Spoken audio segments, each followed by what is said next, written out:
that by the grace of God, we continue to partner with this very, very important ministry. I know yesterday you met.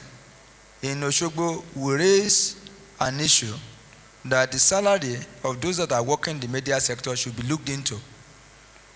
And I still want to press it here that the salary that we are being paid in the media sector is too low. And we are appealing to government to look into this. It's part of our agitation, and we continue to agitate for it. If you compare what we are taking in this sector with those that are working in other sectors like education, like health, you will observe that it is too low. And we are seriously appealing to you to help us in this regard. Once again, I want to thank you and God bless you.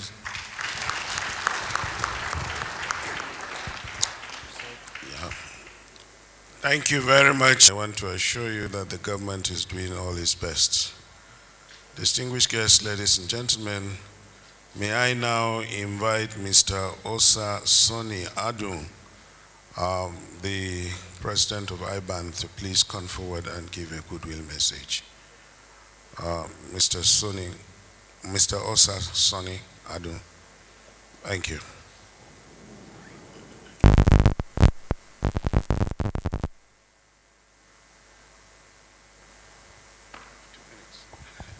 Thank you.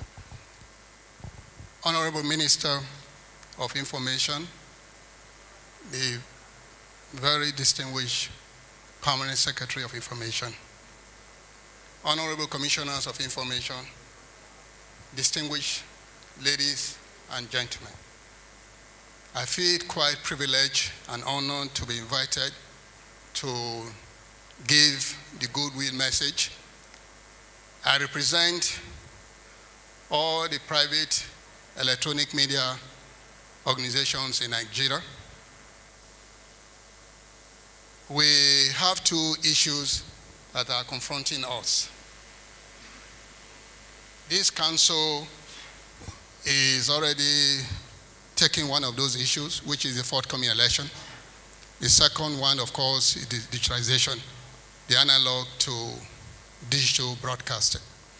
We in the private sector, we want to pledge our support.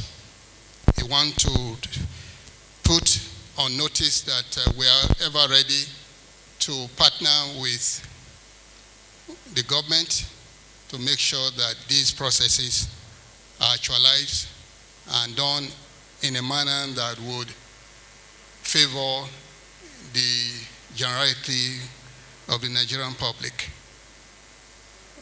We are quite pleased that the private sector is being given the due recognition. There are a number of course, issues that affect us in the private sector.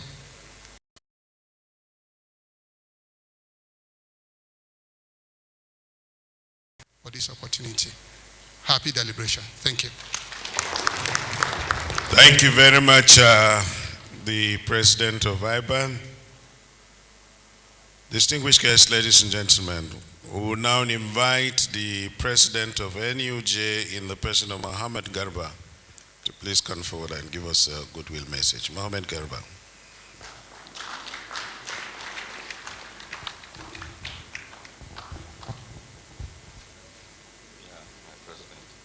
Yes, sir. The Honorable Minister,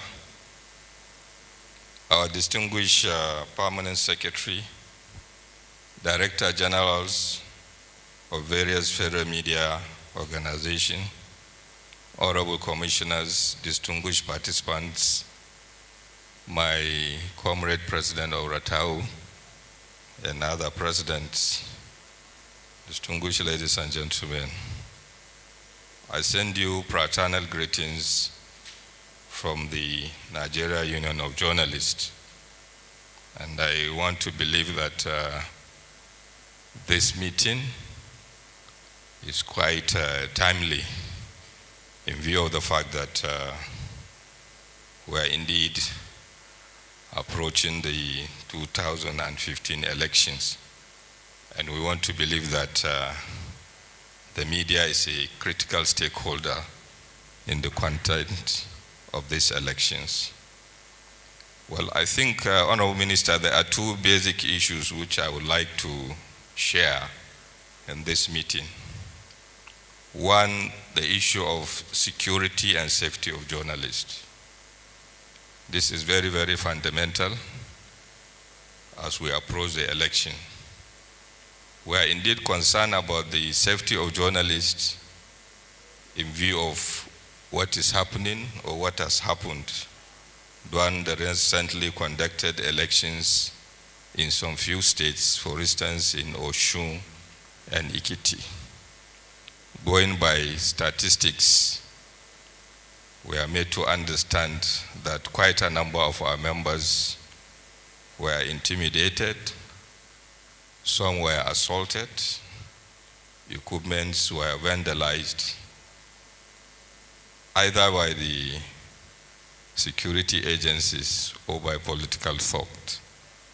And we thought that this issue is very, very necessary for us to address, especially at this forum, while we were discussing the issue of election in 2015. So I think it is very important that this House will bear in mind that for us to succeed in this election, journalists whose responsibility are to cover the election must be properly protected, and then the issue of their security has to also be considered seriously. At the level of NUJ, in our effort to achieve security and safety, especially by virtue of my position as president of FAJ, I had the privilege of organizing quite a number of workshops on security and safety of journalists in each of the 6 geopolitical zones in Nigeria. For instance, we did, in partnership with UNDP, we were able to train about 100 journalists. We also partner with UNESCO, International Press Center, and the Nigerian Press Council that is here with us. We also, in collaboration with the INEC, last week, we had the privilege of formally presenting a code of ethics and conduct for the coverage of election in 2015. And the NUJ has also working in safety code for Nigerian journalists who are to engage in the conduct of election. So, the Honorable Minister, I think it is very, very important while we are discussing the election, we should also bear in mind, as I said, the issue of security and safety. And secondly, we are also concerned about the recent ruling of the Federal High Court in Lagos about the application of the FOI Act. We felt that the court ruling, as far as we are concerned, is a serious setback, especially at this material time where Nigerians are really looking for accountability and good governance, especially for those who had the privilege of serving at different levels. So we thought that any information about accountability and good governance has to do with the issue of the Freedom of Information Act. But unfortunately, going by the ruling, this act cannot be applicable at state level. It has to be domesticated. And we remember vividly the effort of the Ministry of Information toward the achievement of the Freedom of Information Act at the national level. We therefore, at the level of the committee, stakeholders on access to information that was held recently in Lagos, we unanimously agreed that we should use the same strategy toward achieving the domestication of the Freedom of Information Act at the state level. And we felt that the ministries of information at state level are also key, because our success actually, despite the fact that all the stakeholders, the Guild of Editors, the Newspaper Appropriators Association of Nigeria, among others, and the civil society came together to ensure that we achieve the Freedom of Information Act. I also want to believe that it is also very important that at the level of state, we should have the same partnership so that we'll be able to achieve this. Having said this, the Honorable Minister, I want to most sincerely thank you for giving us the opportunity to be part of this program. And I want to assure you that the NUJ will continue to partner with you in our effort to ensure that we achieve free, fair, and transparent election in 2015. The President of Ratau had already raised quite a number of fundamental issues. I want to assure this forum that we are in agreement with most of the issues that were raised by Ratau. As you are aware, we always solidarize NUJ and Ratau is one. So whatever is the position of Ratau, I want to assure you that it's the same position with the Nigerian Union of Journalists under our leadership. Thank you. May God help us.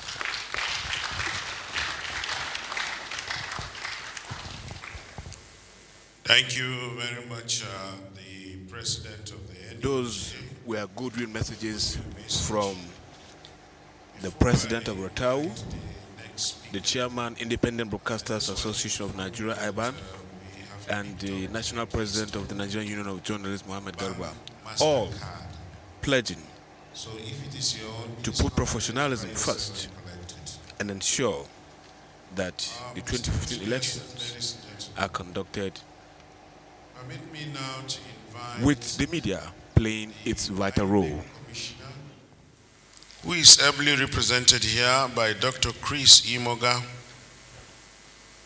the INEC chairman, who is ably represented here by Dr. Chris Imoga, the commissioner in charge of information and voter education, and the commissioner who oversees the FCT, Kwara State and Kaduna State, to please come forward and give a goodwill message. Dr. Imoga.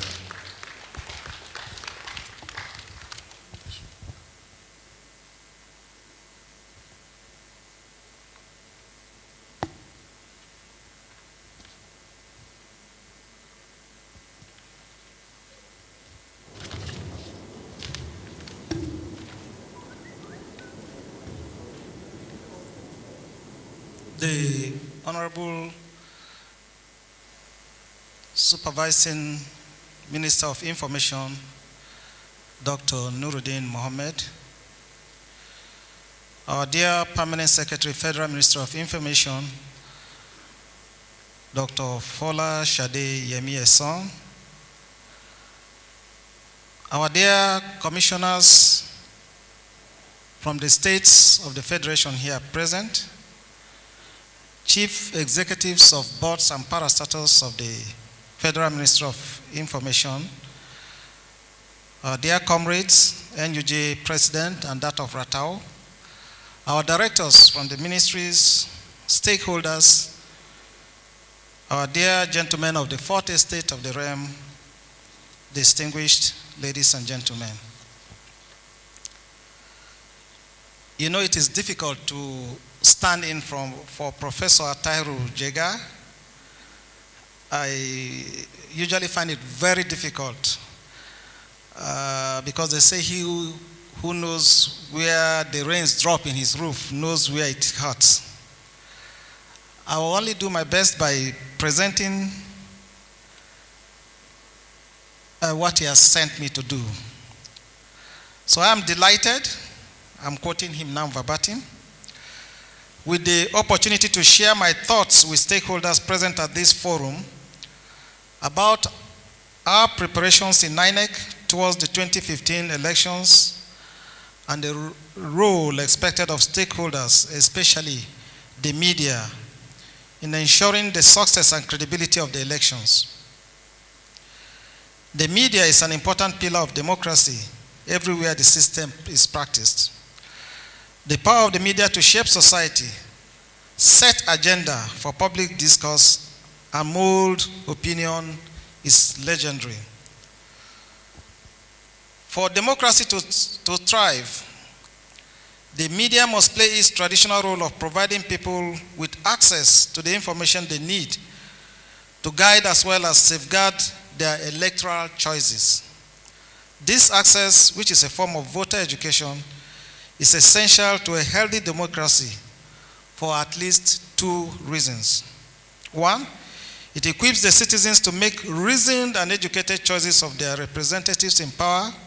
And secondly, it further equips the citizens to hold those representatives they choose accountable to their electoral promises and oath of office. The media, therefore, is a vital instrument of society's emancipation. Our democracy in Nigeria is hard-won after repeated intrusions of the military in governance and long years of dictatorial rule that resulted. Despite the relative stability that we have enjoyed since the advent of the present Fourth Republic, we are still in the process of winning our political culture away from autocratic tendencies fostered by those years of military rule. The media has a crucial role to play if we wish to discharge. Our preparations for the 2015 general elections began almost immediately we got through with the 2011 elections. The principle underlining our preparations for the 2015 elections has been consolidated in the gains of the 2011 and to prevent reoccurrences of its weaknesses. To achieve this, we identified for ourselves three focal points, namely structure, policy, and plan. And within the past 2 years or so, we've been able to develop what we call a strategic plan, since 2012, which will last till 2016. We've done a detailed election program plan with the hope that we will implement everything to the letter. We've also done a comprehensive reorganization of the commission in terms of structuring to ensure that the proper pegs are placed in the proper holes. Of course, we by now are aware that we've consolidated the data we collected from the 2011 registration exercise, and for now we can confidently say that about 34 states of this federation and the FCT have collected, members of these states have collected their permanent voters' cards, and the continuous voter registration has also taken place in these states and the FCT. The Commission has found it useful to put up what we call NICVEB, which is a committee that has a collection of professionals from the various relevant ministries, particularly the Ministry of Information. And we hope that with such a group, we can tidy up better policies and strategies to reach out to the electorate. And drawing from our experiences of the 2011, recommendations for the improvements on the legal framework, especially the Constitution and the Electoral Act, have been submitted to the National Assembly.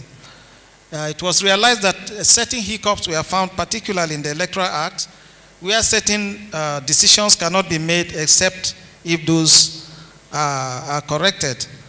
But we did make do with what we had in 2011. We will make do with what we have if no amendments are made. But if they are made, the better for this country. Now, what challenges for 2015? It is not possible to predict all the challenges that could face the management of an election. What we have done is to learn from past challenges and introduce measures to prevent their reoccurrence, while anticipating new ones and devising measures to contain them. Still, some old challenges willy-nilly would persist while new ones are likely to emerge. 4 major challenges that continue to face us as we approach the 2015 general elections are as follows. 1, and I'm glad the the president of Ratau and that of NUJ did mention this. Insecurity. In Nigeria, the heat and passion associated with elections often make them appear like war. Pre-election violence in the past led to the death of many politicians, their supporters, and innocent citizens. Widespread intimidation of voters persists, while organized thugs spread fears across communities in the build-up to the elections. The reason for this may be because elections in Nigeria are a winner-take-all affair, with the loser losing everything, akin to payment of reparations by an enemy defeated in a war. In fact, election security has become a persistent challenge facing the management of elections in Nigeria. Several security threats now characterize the electoral process. These include physical attacks on INEC staff, the facilities, attack on security personnel on on election day, misuse of security orderlies by politicians, attacks on political opponents, cyber attacks targeting INEC's databases, especially the register of voters, violence at campaigns, intimidation of voters, snatching and destruction of election materials, among others. These threats are, of course, compounded by the terrorist challenge in some parts of this country. In response to the challenge of electoral insecurity, INEC in 2011 collaborated with the security agencies to establish the Interagency Consultative Committee on Election Security as the main intervention framework. The role of XXS has been to coordinate the design of a comprehensive election security management system for INEC, develop locally focused plans for providing security before, during, and after elections, harmonize the training, deployment, and actions of security personnel on election duty, and have accessed existing security threats across the country that have implications for elections, and produce a red, amber, and green electoral security map, which is regularly updated, and to advise INEC on rapid responses to security threats around elections, including voter registration. To ensure a reduction in transaction costs of dealing with individual security agencies on issues of elections. Funding is another challenge. The second key challenge facing the Commission is adequate funding for the elections. All the relevant government agencies were very supported in this area in regard to the 20 elections, and we have no reason to suspect that it will be difficult for the forthcoming elections in 2015.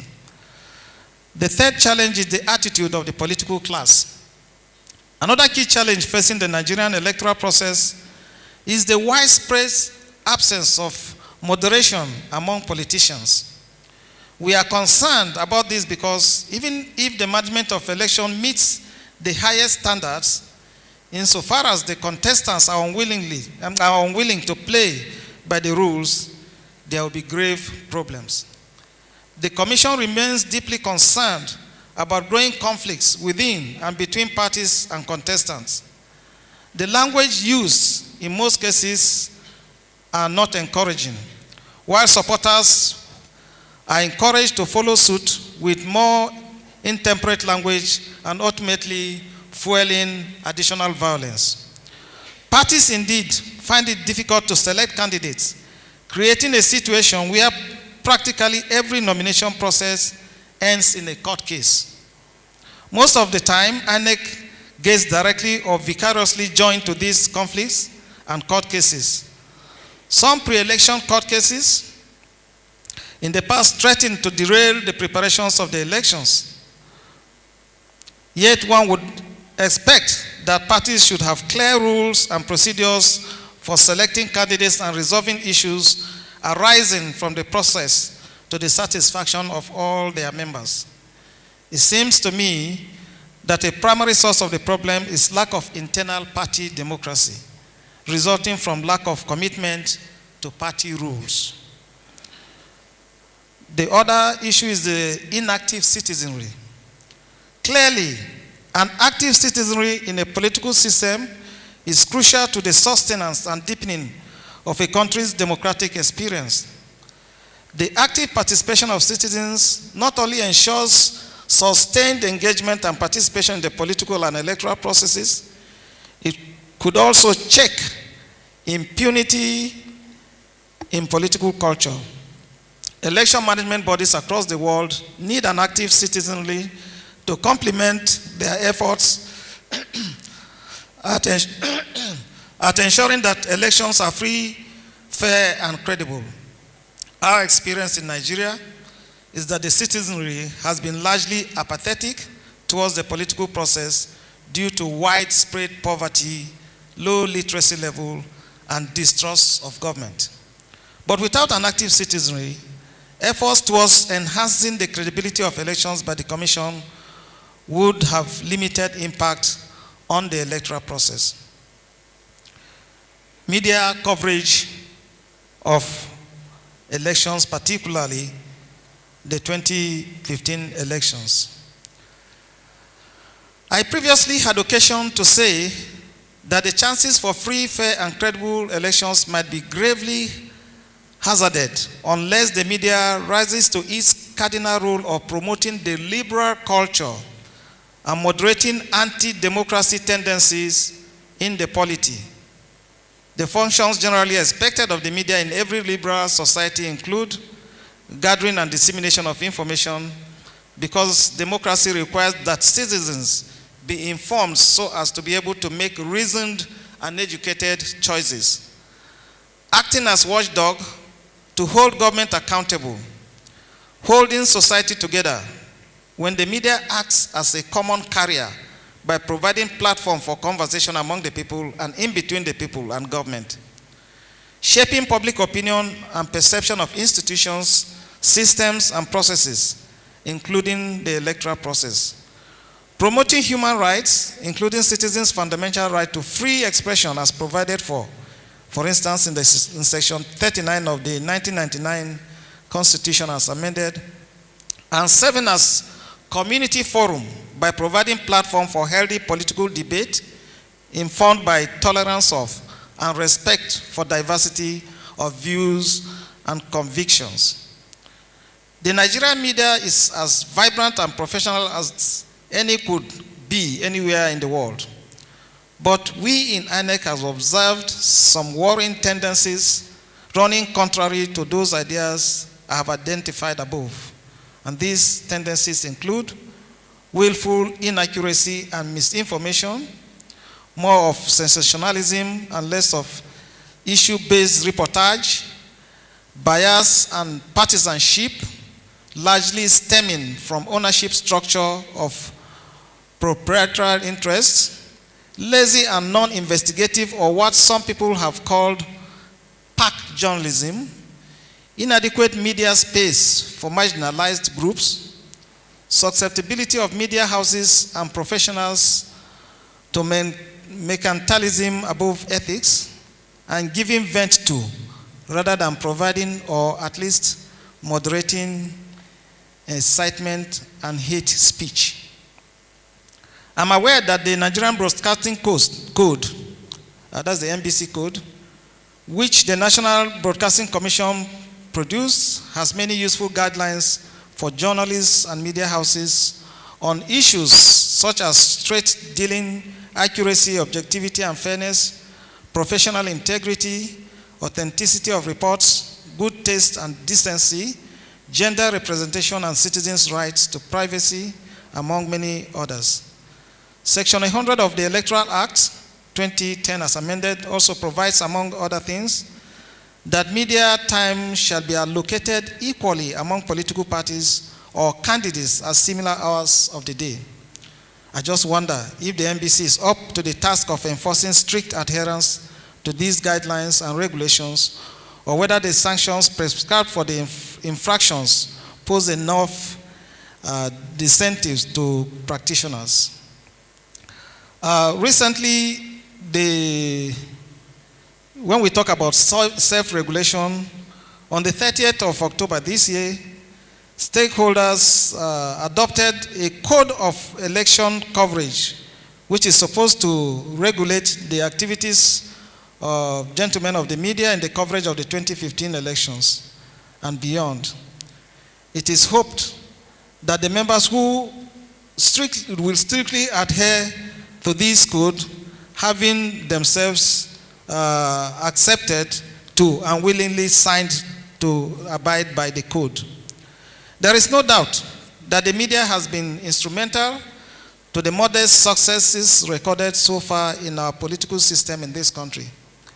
For us in INEC, the media is needed more even now to join the efforts in the civic enlightenment and voter education. It is true that INEC has some responsibility for voter education, but as I've always pointed out, this task cannot be left to the Commission alone. Beyond the necessity of economic survival of media institutions, there should be some inclination towards social responsibility by engaging in sustained voter education towards promoting an enlightened citizenry. Thank you very much for listening. Thank you.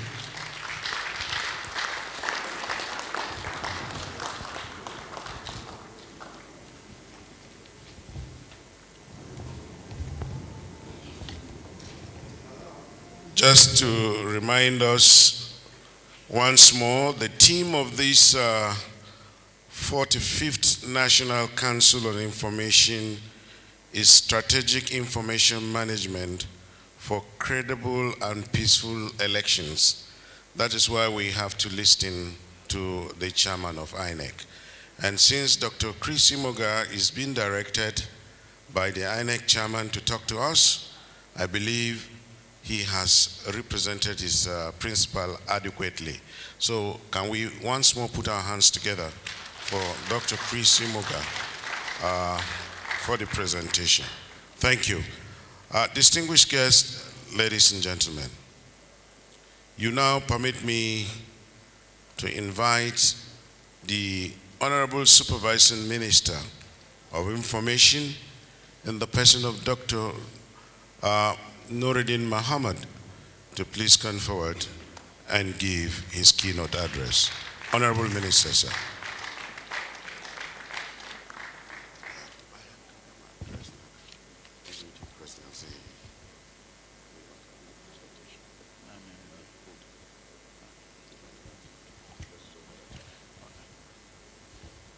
Thank you very much.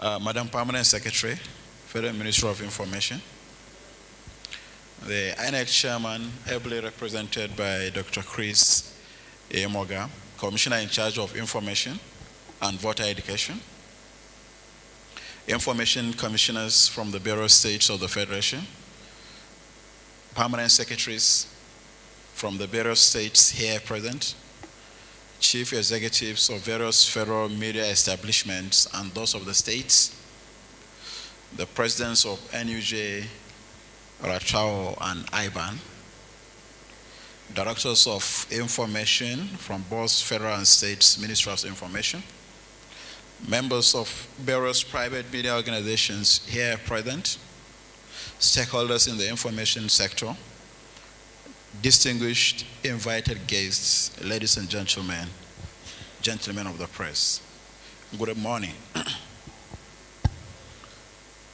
It is my honor and privilege to welcome you all to the 45th meeting of the National Council on Information, holding here at Nika Luxury Hotel, Abuja, the nation's capital. Council members may recall that at the 44th meeting of the Council in September last year in Oshobo, Osun State, the Zamfara State was given the hostel right for the 45th meeting. However, owing to circumstances beyond the control of Zamfara, it could no longer host the meeting, which is why we're here today in the Federal Capital Territory. We are gathered here in Abuja for the second time this year, having convened in July for an extraordinary council meeting. Let me use this opportunity to once again thank members for responding enthusiastically to the invitation for the extraordinary council meeting 5 months ago.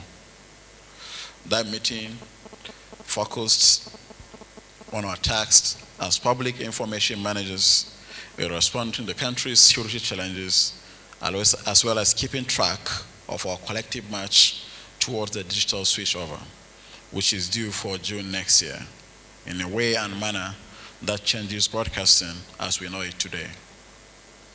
I would also like to place on record my deep appreciation of the positive response of council members as public information managers on the heels of the outbreak of the highly contagious Ebola virus disease.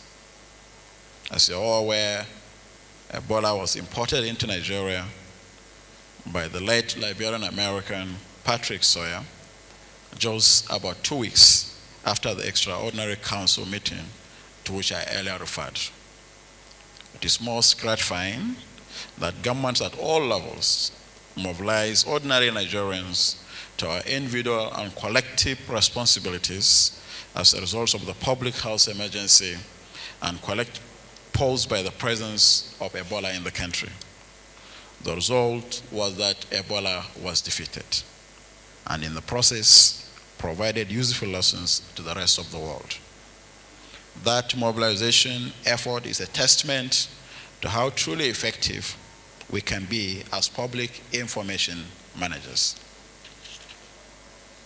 Today's meeting has come at the opportune moment in our country's history, having been convened approximately 2 months to the 2015 general elections, as well as coming almost on the eve of global transition from analog to digital broadcasting. The theme for the 45th meeting is Strategic Information Management for Credible and Peaceful Elections.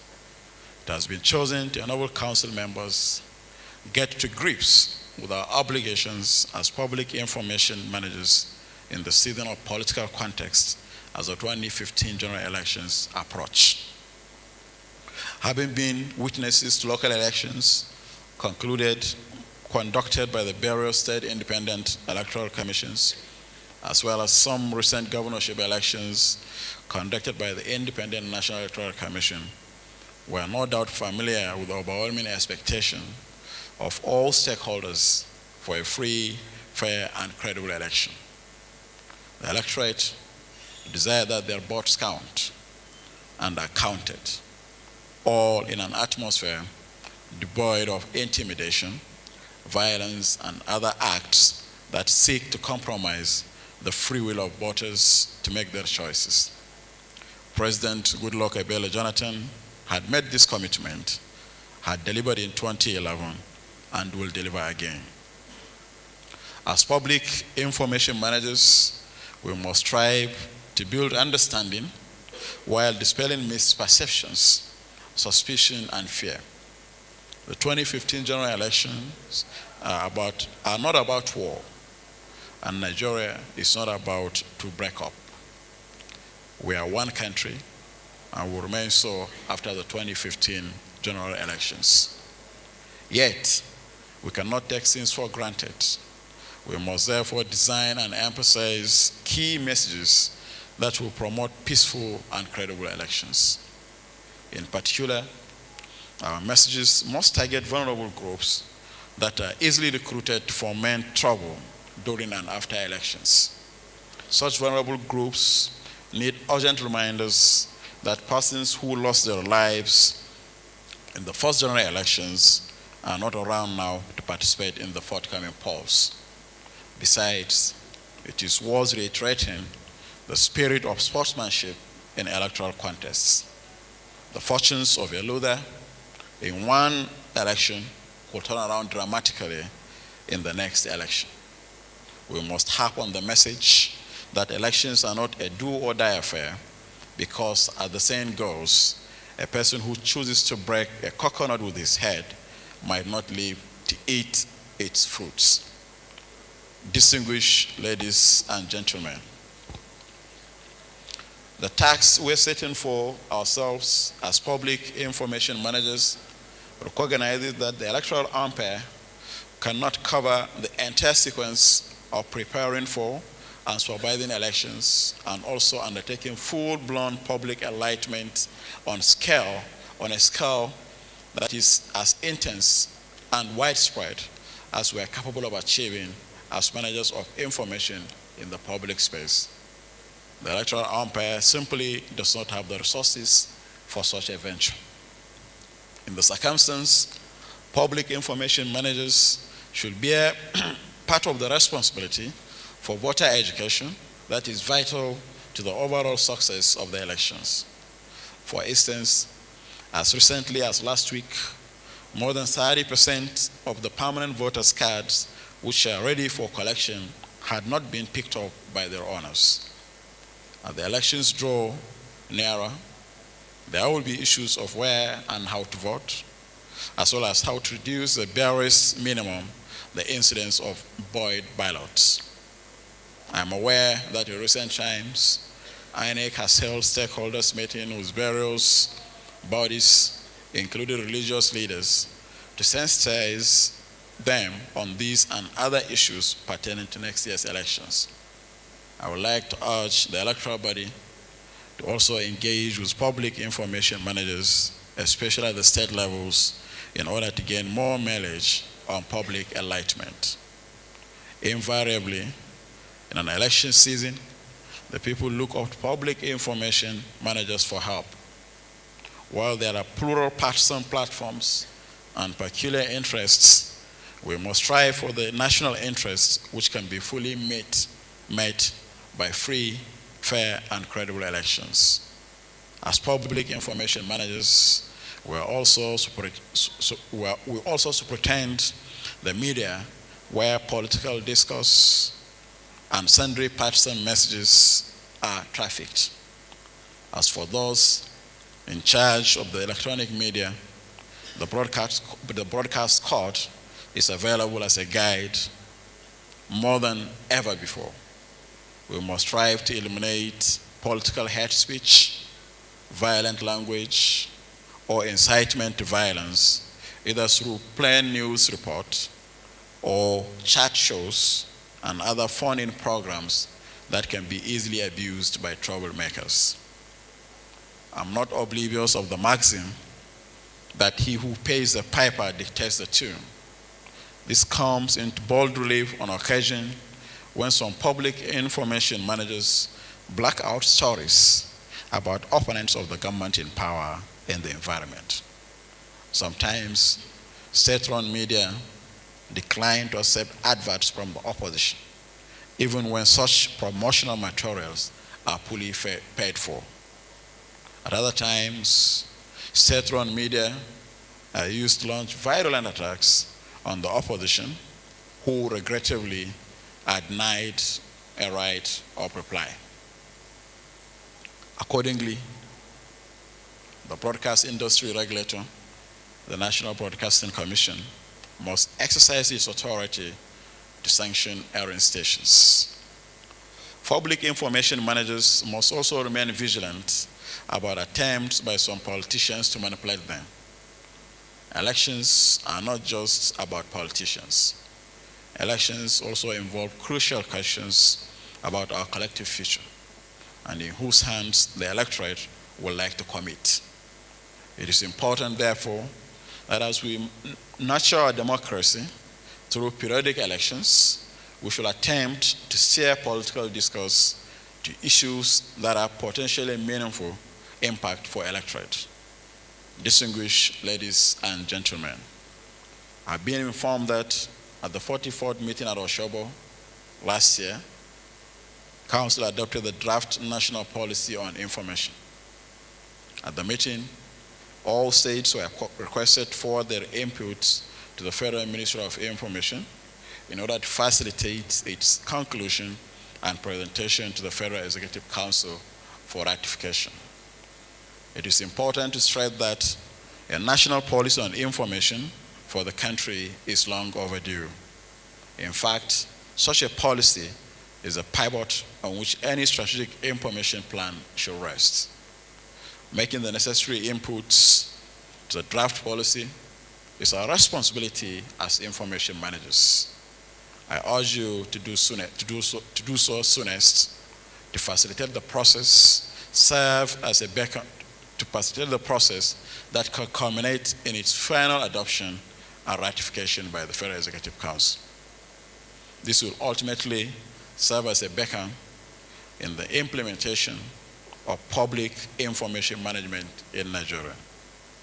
Let me conclude by urging you to see our gathering here today as a call to service and to discuss and adopt strategies that will facilitate, that will effectively mobilize the citizenry for credible, peaceful, and free and fair elections in 2015.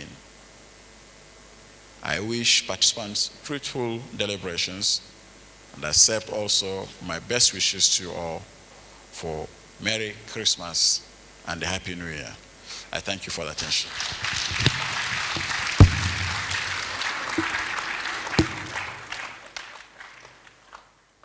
Supervising Minister of Information there, Nuruddin Mohammed, saying it just the way it should be said. For all that matters is for the media to ensure the 2015 elections come out credible, free, and fair. Well, distinguished guests, ladies and gentlemen, I've told you what the theme of this National Council on Information is all about. We do have the Nigerian Media Code of Election Coverage. It is a small pamphlet where the codes meant to guide us as media practitioners during this electioneering period in our dear country. And the code is being put together by the Newspaper Proprietors Association of Nigeria, the Nigerian Union of Journalists, the Nigerian Guild of Editors, Broadcasting Organization of Nigeria, Radio, Television, Theaters and Arts Workers Union of Nigeria, RATAU, Nigerian Association of Women Journalists, NAWAJ, Media Rights Agenda, MRA, and the International Press Institute.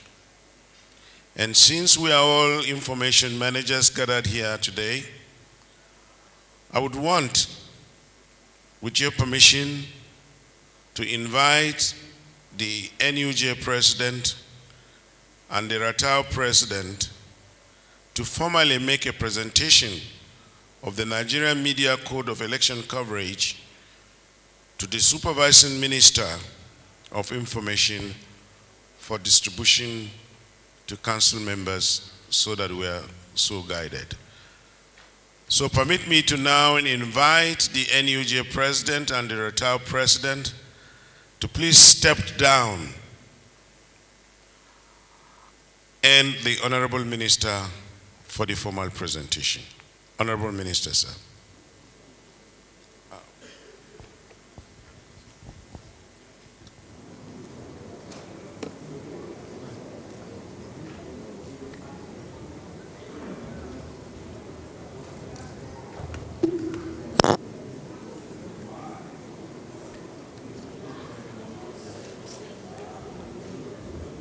The Honorable Minister, sir, on behalf of the critical stakeholders in the media, it is my privilege and honor to make this presentation of the Code of Ethics of Election Coverage for onward presentation to the Honorable Commissioners and Ministries of Education in the 36 states and Abuja.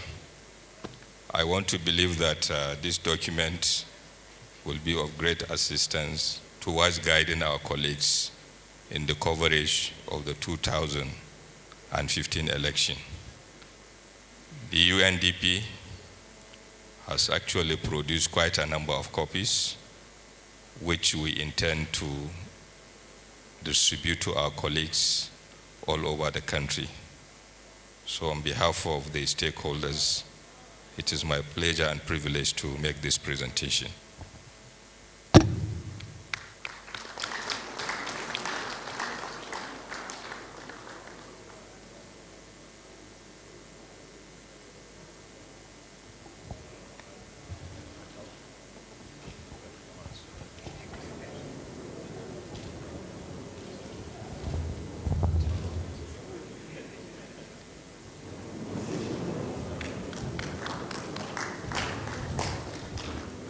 NUJ and Ratau, thank you for the presentation.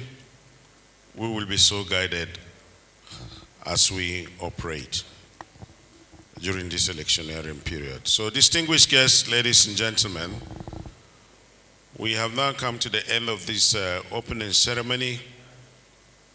But as we go out, we're going out for a group photograph with the Honorable Minister of Information, all the commissioners, the DGs, the representative of the INEC chairman are please cordially invited to join.